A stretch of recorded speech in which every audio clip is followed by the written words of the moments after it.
Good afternoon and welcome to Tuesday's Market SITREP here at Top Gun Options. My name is Matthew Buckley. My call sign is Wiz, and sent out a text alert this morning to close out our volatility bear call spread that I sent out yesterday afternoon. We had your typical Monday, oh my God, the world's going to end because of tariffs and trade wars, and the market had pulled back and volatility spiked. We sold into that spike on volatility yesterday afternoon and closed that trade today for a 79% gain. That's a 79% profit, or $1,700 in what, hours? 5 hours. Great one-day trade on VXX, folks. If you don't know how to do any of this stuff, it ain't rocket surgery. What I need you to do is just head to our homepage here, folks, topgunoptions.com, and scroll down. And for the price of a couple bottle rockets, you can take a 2-week test flight in what we do here at Top Gun Options. If you like trading weekly options, or you like that potential quick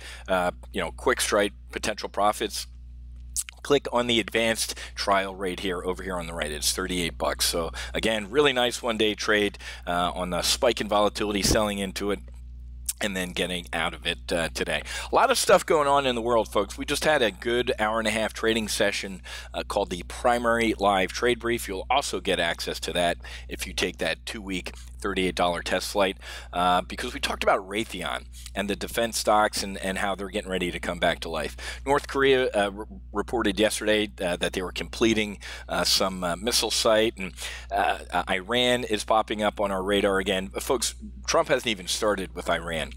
You know that he pulled out of that ridiculous Obama nuke deal. So the defense stocks are a little bit of a sleeper here, and they're looking to rally. And we're going to talk about oil here in a couple minutes. We also talked about China today and how the PBOC, the People's Bank of China, looks like they stepped in overnight to potentially save capitalism.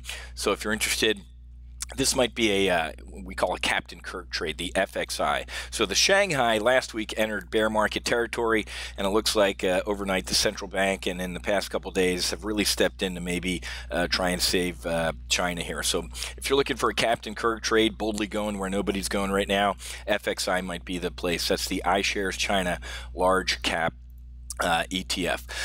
Angela Merkel had a near-death experience, not physically, well, almost physically, almost losing her job over, take a wild guess here, immigration. Germany is falling apart, folks. France is falling apart. All these companies that open their borders to all these Muslim and a lot of radical Islamic folks, their countries are turning into shitholes, to be brutally honest with you, folks. And I can't wait for the November elections, because I want to see what Democrats are going to run on here. This is what they want for America, folks. They want open borders, and since Democrats can't find voters in the United States, they want to import them. Well, Angela Merkel has learned the hard way that you do that, your company starts to, your company, close enough, your country starts to fall apart, and you lose your job. That ain't going to happen to Donald Trump. So we're still having, the Dow opened up nearly triple digits and everything like that. Looked like it was going to be a good day. That's why I got out of our volatility trade early. But what happened? We still had these potential trade wars and tariffs and stuff flying back and forth.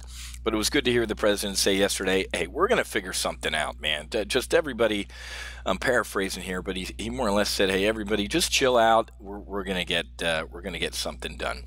And I think that's going to happen. So we're just kind of wallowing around here. Obviously, it's mentally everybody's checked out of work and getting ready to head out and not blow their hands off with 4th of July fireworks here. Oil is a sleeper story. Brent was at 73.5 or something like that. So oil's starting to pop up on the freight of the radar here as gas prices are the highest since November of 2014. I'm really not too concerned about this. We have the strategic oil reserve that the president can open up if he really wants to score political points. I don't think he should do it. But we also have the Saudi Arabians who have already said that we'll open up the spigots to countermand any sanctions impact from Iran, or if prices get really too high. Donald Trump did this for a reason, folks. He snuggled up to that new Saudi crown prince for a reason. Not just to sell billions in arms to Saudi Arabia, but also to have an oil buddy. because God knows it ain't going to be Iran. Couldn't happen to a crappier company news. Facebook slides following report that Cambridge Analytical data probe widening. Again, I love a story that starts with again, folks. When the SEC starts probing around even more, as well as the FBI, the FTC, and the Department of Justice, you want to be long that stock, you're an idiot, folks. It's it's down 2% today. This, as Jeffrey Gunlock said, folks, when there's one roach in the kitchen, there's a lot of them. And when the government starts marching around in their size 12 boots, they either do nothing and don't regulate, or they over-regulate. And I love CNBC and all these, the Facebook cheerleaders. And, this can only be good. It lowers the barriers to entry to other, and there's no other thing like Facebook. Guys, look at this. We are cooperating with officials in the U.S., UK, and beyond. So the legal risk, folks, not only do you have all these alphabet soups, government entities jumping in here, you got the U.S., the UK, and beyond.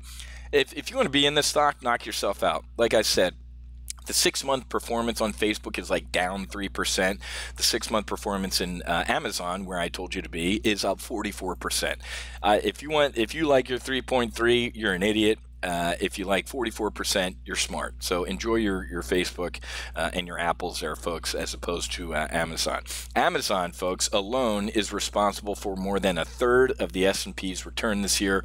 We've been printing money in Amazon and been having an absolute blast. That, folks, as we head to the 4th of July or Happy Treason Day holiday, we're going to chop around this 50-day moving average. And Q2 earnings really on deck after we get through the 4th of July holiday this week, that's going to be the catalyst either up or down, folks. I'm not super looking forward to Q2 earnings. I think Q1 earnings really were the blowout, and we kind of shrugged our shoulders and maybe grinded higher here. I don't feel that Q2 earnings are going to be anything that special to write home about, and we might see a little bit of some summer sell-off here.